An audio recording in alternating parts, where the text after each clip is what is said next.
Hola, mi nombre es Magdalena Pérez Balbi, soy docente e investigadora de la Universidad Nacional de La Plata, en Argentina. Voy a compartir pantalla para iniciar mi presentación. Este trabajo indaga sobre las prácticas de activismo artístico en los scratches a genocidas y centros clandestinos de detención en Argentina, en particular en Capital, Buenos Aires y en La Plata.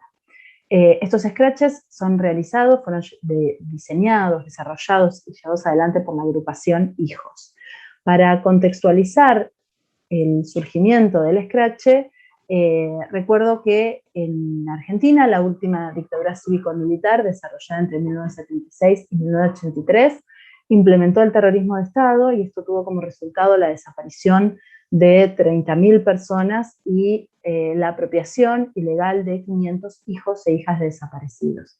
Si bien en las juntas militares fueron enjuiciadas y condenadas durante el primer gobierno democrático de Raúl Alfonsín, este mismo gobierno después promulgó las leyes de obediencia debida y punto final, que liberó a cientos de represores. De esta manera fueron conocidas como las leyes de impunidad.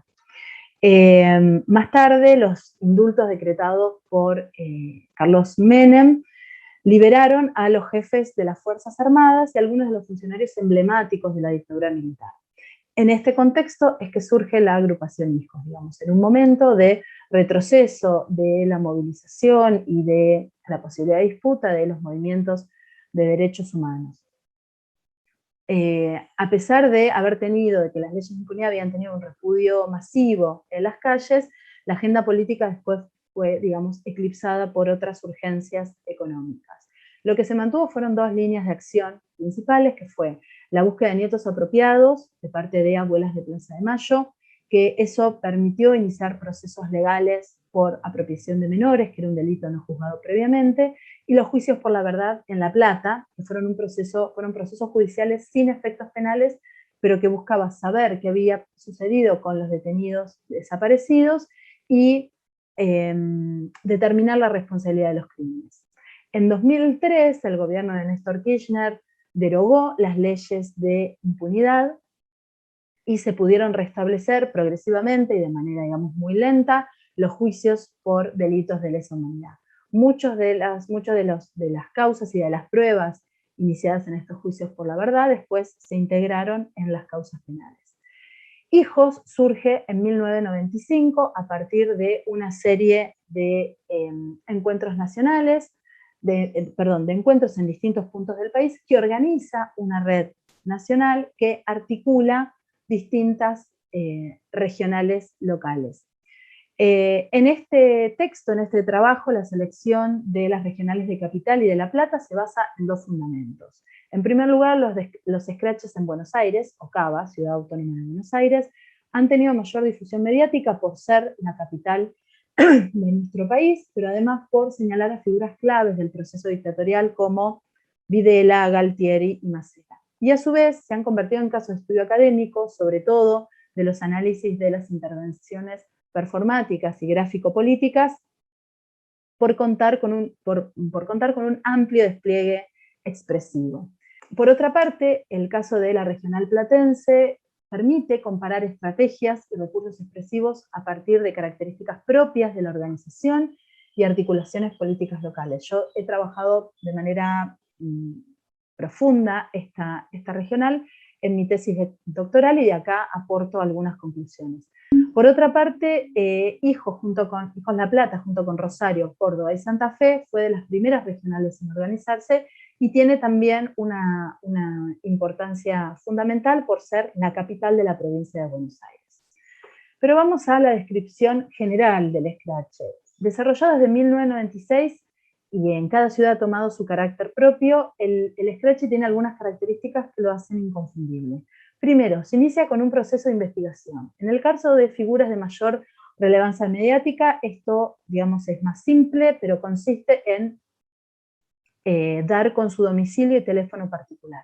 Pero en caso de figuras con menor visibilidad, esto implica lograr una foto actual, confirmar la identidad de la persona, su rol en la estructura de la dictadura, junto con las causas judiciales en las que estuviera imputado o condenado, para poder construir lo que se llama el currículum mortae.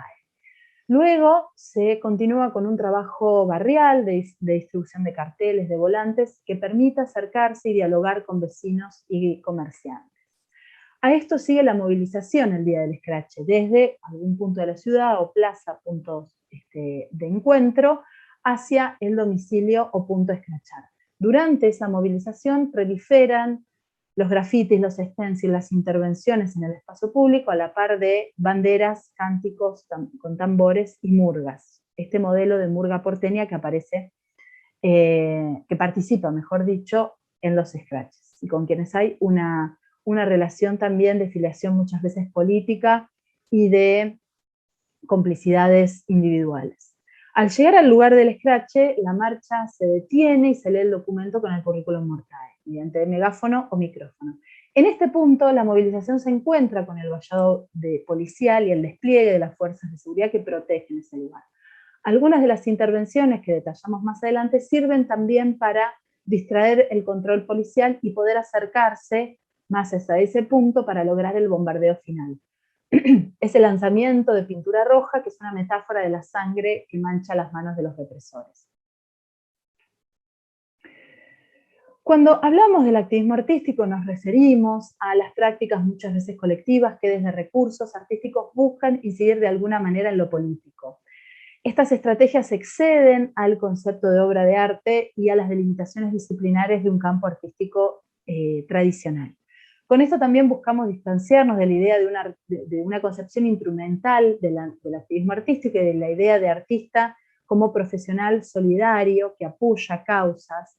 Lo político en estas prácticas no es una exterioridad, no es una tematización de una producción autónoma, y muchas veces no está realizada por productores especializados, artistas, diseñadores, comunicadores, sino por todos aquellos sujetos o colectivos que abrevan en el lenguaje artístico como una herramienta de acción política. Esto implica, a nuestro entender, también insertarse de manera transversal y no como un artista paracaidista en una trama de relacionalidades y en un territorio específico. Por lo tanto, nos resulta necesario revisar estas prácticas no como una anomalía dentro de la historia del arte, sino como un aporte a luchas emancipatorias más amplias.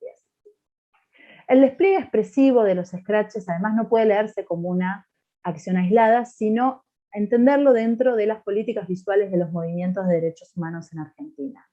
Familiares de desaparecidos y organismos de derechos humanos han desarrollado diversos recursos para representar a las víctimas de terrorismo de Estado. Las siluetas y las fotos han sido los principales para darle un rostro, una densidad numérica, una presencia en el espacio público. Con esto el scratch se distancia o marca dos diferencias fundamentales. En primer lugar, la estrategia es de señalamiento y no de representación. Se busca marcar a los victimarios y no a las víctimas, y se hace hincapié en el terrorismo de Estado, a partir de sus ejecutores, digamos los represores, los milicos, o de su logística, con los centros clandestinos de detención. Y eso se ve también en los lemas. Aquí viven genocidas, alerta vecino al lado de su casa está viviendo un asesino, estos son los asesinos de ayer y hoy, que habla de una huella en el espacio público, en la vida contemporánea, de ese terrorismo de Estado. Y en segundo lugar, el carácter festivo y carnavalesco de la movilización es parte de una nueva concepción de la práctica política que no está solo en hijos. La murga, el color del despliegue expresivo, las intervenciones gráficas o la producción de muñecos no aparecen como elementos accesorios, ilustrativos, secundarios, sino que son parte constitutiva del scratch, ¿no? Y que tienen que ver con esto, con una práctica política que no piensa disociada la lucha política de la fiesta, del encuentro, de la mística colectiva. En el caso de Hijos Capital, el despliegue expresivo ha contado con la articulación de dos colectivos artísticos, GAC, Grupo de Arte Callejero, y etcétera.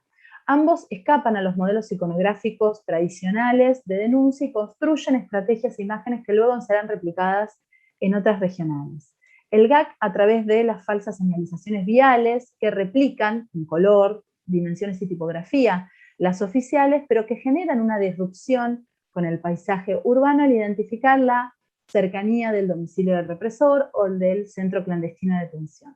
Esas mismas señalizaciones además se portan sobre los cuerpos antes de ser colocadas y se han transformado en la marca de hijos. En el caso de etcétera, se caracterizan por teatralizaciones performáticas, grotescas, en las que los victimarios, milicos y capellanes de la Iglesia Católica son representados de manera paródica y con máscaras caricaturescas. Estas escenas generadas detienen la movilización y ponen el foco, incluso para la policía que protege el lugar a escrachar, en la performance y no en la cabecera de la marcha. Por otra parte, la máscara genera, digamos, protege, mejor dicho, la identidad de los manifestantes y libera la potencia expresiva y actoral también de quienes la portan. El aporte de estos colectivos estuvo también en el rediseño de volantes, incorporando fotos, información del escrachado, desarrollando una visualidad que se va separando de los panfletos políticos tradicionales de la izquierda, aún con recursos limitados. Y a esto se han sumado los afiches que vemos en la presentación, utilizados sobre todo en la marcha del 24 de marzo, la fecha de el último golpe militar, en el que se mapean domicilios y teléfonos particulares de distintos represores cómplices y cómplices en la ciudad de Buenos Aires. Este mapa ha tenido también su versión local en La Plata. Ni los carteles del GAC ni las performances, etcétera, fueron inmediatamente reconocidas como acciones artísticas, digamos, en un campo artístico, aunque tampoco se podían ubicar estrictamente en una genealogía de la militancia tradicional. Sin embargo, fueron construyendo una identidad del escrache en Capital y también se fueron incluyendo entre las distintas estrategias propias de los colectivos y artistas que proliferaron en torno a la crisis del 2000. En caso de la regional platense, los formatos y estrategias visuales que se van delineando responden a saberes particulares de los y las militantes de la organización, así como a las redes de las que forman parte. O sea, no son colectivos que se incorporan a la comisión de escrache, sino las habilidades de los y las militantes las que se ponen en juego para definir las estrategias de visibilización, incluso más allá del escrache. Una de ellas es la realización de muñecos de gran tamaño, de estructura de metal y madera, recubiertos con papel maché, que se queman en el lugar del escrache. Y esto está relacionado con una tradición platense local de quema de muñecos a fin de año. Esta tradición, originada a mediados del siglo XX, en la que en cada barrio de la ciudad se construyen muñecos representando a personajes simbólicos del año transcurrido, personajes de la política o personajes de películas, de la ficción, y este muñeco es quemado luego de las 0 horas del 1 de enero, celebrando el año nuevo que inicia y cerrando de manera mística colectiva el año que termina al explotar la pirotecnia que se encuentra dentro del muñeco. En el 98, Hijos La Plata lleva adelante 2 cambios fundamentales. Uno es incorporar a hijos de exiliados y exdetenidos, no solo hijos de desaparecidos y asesinados, y además abrir la agrupación a militantes que no fueran familiares y que quisieran aportar a distintas comisiones. Con esto la comisión de escrache, digamos, se ve beneficiada, por decirlo de alguna manera, con la incorporación de militantes que van a profundizar y que van a ampliar el campo de experimentación comunicacional, pensando cómo convocar a más gente, cómo lograr una difusión mediática que permitiera también mayor seguridad de los militantes y de quienes participaran en el escrache, cómo decir de otras maneras y aportar nuevas estrategias performáticas. Y en ese caso, y entre esos ejemplos, aparece este coro desafinado, que se utilizó, que se pensó para el escrache a Jirafa D'Amario en el 2000. En este caso se realizó en un local comercial que el represor tenía en el centro de la ciudad, ¿no? Formalmente vestidos, este coro cantaba unas glosas desafinadas que hablaban de la relación de D'Amario con la dictadura. Desafinaban para molestar al oído del transeúnte ante la disonancia, digamos, molestar a los sentidos antes de molestar con el mensaje de lo que estas glosas vehiculizaban. Al día siguiente, el escrache llegó al domicilio particular, acá sí con un muñeco de jirafa, que era el apodo de D'Amario, y este desdoblamiento del escrache tenía que ver con lograr una gran difusión mediática, señalizar a este personaje con un escrache inicial en el centro de la ciudad para poder realizar este escrache al domicilio particular en las afueras de la ciudad. Lograr, digamos, mayor reconocimiento y también mayor participación, lo que podía garantizar seguridad de quienes participaran en ese escrache. Otra característica del scratch es la repetición de figurones, pancartas o muñecos que hablan no solo de una reutilización de recursos por cuestiones económicas, sino de tramas de impunidad que se relacionan. Por ejemplo, en el scratch a Baume, que fue un personaje que fue un represor que participó del centro clandestino de detención donde estuvo detenido Héctor Oesterhel, el autor de la historieta del Eternauta. Estos personajes le reclaman a Baume dónde está Oesterhel. Y estas pancartas pues fueron reutilizadas en un scratch móvil, digamos, que recorre como ayuda a memoria distintos puntos de la ciudad previamente escrachados. Otro caso del 2007 es el del scratch a Carlos Ramón Manopla Gómez, en los que vemos un recurso que aparece en casos anteriores, las marionetas y muñecos. En este caso, marionetas que representan a Miguel Echecolás, al capellán von Bernich y al propio Gómez como parte de los represores activos en el centro clandestino de detención conocido como Pozo de Arana. Dado que el testimonio de Jorge Julio López, un militante detenido durante la dictadura, detenido desaparecido durante la dictadura, que fue en su participación como testigo central para identificar a Manopla Gómez en el Pozo Arana y clave en el juicio a Echecolás, en este scratch aparecen recursos diseñados para las marchas por la segunda desaparición de Jorge Julio López, quien desaparece luego de ser testigo ya, digamos, con la reactivación de las causas por delitos de lesa humanidad en el 2006, luego de ser testigo en el juicio a Echecolás. Entonces, así como los personajes de Oesterhel le reclamaban a Baume por la aparición de su cuerpo, las imágenes de López recuerdan las redes de impunidad que permanecen activas en democracia. Por último, en el scratch se desarrolla un repertorio de movimientos, formas y estrategias de ocupación del espacio público que son construidas de manera intuitiva, solapando distintas generaciones de militantes, formas y estrategias de puesta del cuerpo en el espacio público que van más allá de las programadas por la movilización política tradicional, la marcha. Como dice el colectivo Situaciones, la memoria solicitada en el scratch no es la del puro recuerdo, sino una que es capaz de producir imágenes potentes desde la situación actual. En esa memoria, en ese repertorio propio de la militancia, es que se producen estas imágenes y estos recursos que reverberan de una regional a otra, de un momento a otro. También, como decía anteriormente, pensar estos recursos de los scratches propios de la agrupación Hijos, que se replican después dentro y fuera del país, sirven para pensarlos no de manera aislada, como casos que quedan documentados, casos aislados, sino para poder aportar dentro de una historia creativa, como dice André Mezquita, a una historia de las luchas emancipatorias y a una historia que entienda estas prácticas activistas más allá de los cánones tradicionales de la historia del arte.